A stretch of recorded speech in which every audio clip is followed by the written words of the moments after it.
যার শেষ ভালো তার সবই ভালো। সেই জন্য এই মজলিসে আমরা এমন ভাবে বসবো, এমন ভাবে ধ্যানের কাছে শুনবো, আগ্রহ নিয়ে শুনবো, যেমন নাকি আমাদের এই মজলিসটা পুরা এই 3 দিনের মজলিসের উপরে সুন্দর একটা মোহর লেগে যায়, সিলগালা লেগে যায়, যাতে করে ওগুলো আমরা নিয়ে ফিরে যেতে পারি। মেরে মহতারাম দোস্ত বুজুর্গ, আমাদের জীবনে সবচেয়ে জরুরি জিনিস ছিল হেদায়েত, যেটা জীবনের শুরু জীবনের জন্য জরুরি ছিল, বর্তমান জীবনের জন্য জরুরি, ভবিষ্যতে যদি থাকে তার জন্য সবচেয়ে জরুরি জিনিস হলো হেদায়েত। হেদায়েত হলে একমাত্র আমাদের সবচেয়ে জরুরি জিনিস। হেদায়েত যে পাবে তার জীবনই আলাদা হয়ে যাবে, সে সফল কাম হবে। দুনিয়ার মধ্যে সবচেয়ে ব্যর্থ নাকাম ওই লোকটা যার কাছে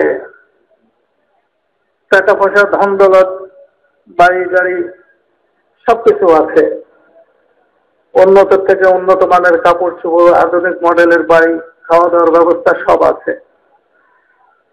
তার কাছে পাওয়ার আছে, ক্ষমতা আছে, গদি আছে, সবকিছুই আছে, কিন্তু সে যদি হেদায়েতের উপরে না থাকে, এই লোকটাকে বলা হয়েছে সবচেয়ে নাকাম ব্যর্থ মানুষ, সবচেয়ে ব্যর্থ এই লোকটা। এই ব্যর্থতার অব্যর্থতা এটা প্রকাশ পাবে মওতের সময়। যখন মৃত্যু এসে হাজির হবে তখন সে বুঝতে পারবে যে আমার এই সবগুলা বেকার, টাকা পয়সা, ধন দৌলত, বাড়ি গাড়ি কোনো কিছুই আমার কাজে আসতেছে না। তখন সে আল্লাহ তাআলার কাছে কানবে, চাইবে, বলতে থাকবে, রব্বির জিউন, হে আমার রব, আমাকে একটু অতীতের জীবনে ফিরাইয়ে দেন, অর্থাৎ দুনিয়াতে আর কিছুদিন থাকার সুযোগ আমার জন্য করে দেন। কাঁদতে থাকবে, অঝরে কাঁদতে থাকবে, কাগতি মিনতির সাথে কাঁদতে থাকবে, কিন্তু তার এই অঝরে কান্নাকাটি, তার কাগতি মিনতি আল্লাহ তাআলার সিদ্ধান্তের মধ্যে কোনো পরিবর্তন আনতে পারবে না।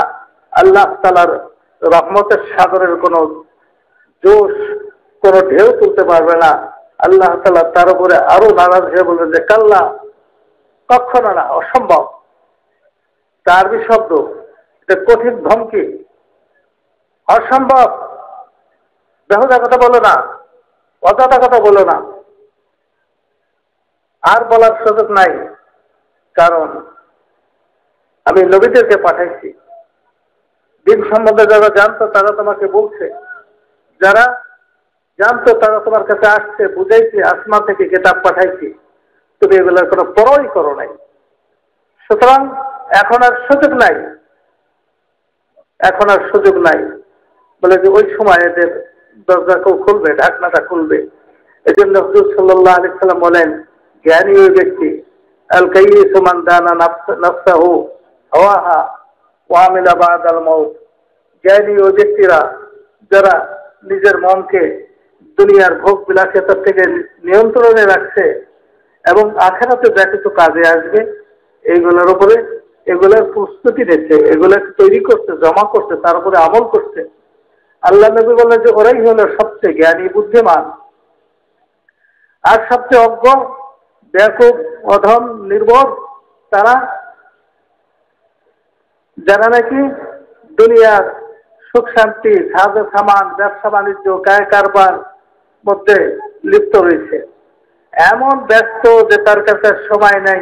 তাকে যদি আখিরাত সম্পর্কেও কিছু কথা বলতে যায় তো ধমক দিয়ে উঠছে, যাও সবাই এখান থেকে, বাজে কথা বলো না, আমরা খুব ভালো জানি কখন কোনটা করতে হবে, আমাদের জানা আছে।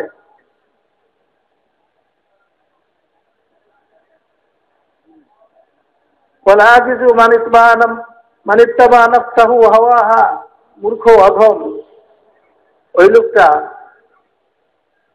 যে নাকি মনে যা চায় তাই করে, ওয়াতামান্না আলাল্লাহিল আমানি, আর আশা করে যে দেবে আল্লাহ তাআলা মাফ করে, বলে যে মূর্খ, এটা অধম। আর জ্ঞানী কারা?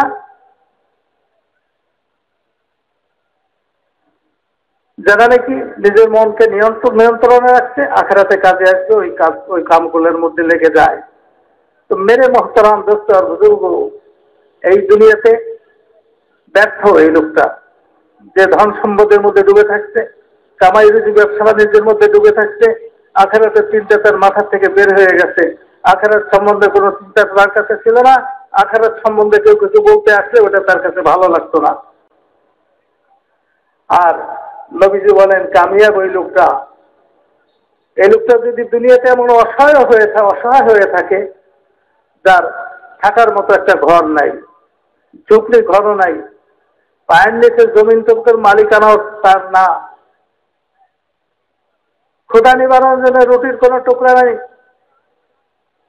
শরীরটা ঢাকার জন্য কাপড়ের কোনো টুকরা তার শরীরে নাই, নিচে জমিন তার বিছানা, আসমান হলো তার ছাদ, এইভাবে যদি জীবনযাপন করে, তো মেরে মোহতারাম দোস্ত বুজুর্গ, আর যদি সে হেদায়েতের উপরে থাকে, অর্থাৎ দিনদার হয়, দিনের উপর চালনাওয়ালা হয়, আল্লাহ নবী বলেন যে এই লোকটা হলো কামিয়াব। এর কামিয়াবি কখন প্রকাশ পাবে? তারও মওতের সময় প্রকাশ পাবে। মওতের সময় যখন তাকে আখিরাতের মানজারের দৃশ্য দেখানো হবে, জান্নাতের দৃশ্য যখন তাকে দেখা হবে, সেকেন্ডের মধ্যে অতীতের জীবনের সমস্ত কষ্ট সে ভুলে যাবে। এই জন্য হুজুর সাল্লাল্লাহু আলাইহি সাল্লাম বলেন যে সমস্ত মানুষ ঘুমন্ত, নিয়ামুন, সমস্ত মানুষ ঘুমন্ত, যখন সে মারা যাবে তখন সে জেগে উঠবে। অর্থাৎ মওতের সময় হইলেই সে তার সামনের আখিরাতের সবকিছু সে দেখবে। জাগ্রত মানুষ তার সামনে, তার আশেপাশে যা থাকে সবকিছু দেখে। ঘুমন্ত মানুষ তার কাছে যেটা আছে সেটাও সে দেখে না, গায়ে মাছি পড়লেও মাছিটা পর্যন্ত সে দেখে না। মেরে মহতারাম দোস্ত আর বুজুর্গ, নবীজি বলেন যে মানুষ ঘুমন্ত, জেগে উঠবে মওতের সময়, কিন্তু এই মওতের সময় জেগে উঠলে কোনো লাভ হবে না। তার আগেই আমাদেরকে সতর্ক হতে হবে, তার আগেই আমাদের জিন্দেগি বানানোর জন্য চেষ্টা করতে হবে। হেদায়েত পাওয়া যায় এই সমস্ত কামের মধ্যে, মেহনতের মধ্যে, আমলের মধ্যে আমাদেরকে লাগতে হবে।